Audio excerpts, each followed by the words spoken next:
তো নমস্কাৰ বন্ধু বান্ধৱীসকল। কিছুমান ডিচিশ্যন লোৱাৰ আগতেই আমি ভাবিব লাগিব আগতেই।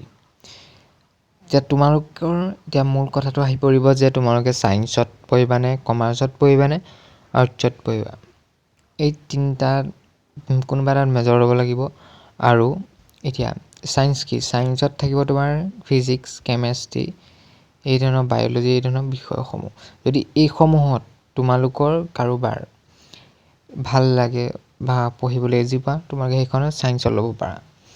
নেক্সট আহিলে কমাৰ্চ। কমাৰ্চত থাকে অংক যদি কাৰোবাৰ প্ৰিয়, তেনেহ'লে ভাল লাগে কৰি বুজি পোৱা, তেনেহ'লে অংক সেইসকল ছাত্ৰ ছাত্ৰীৰ বাবে বেষ্ট হ'ব।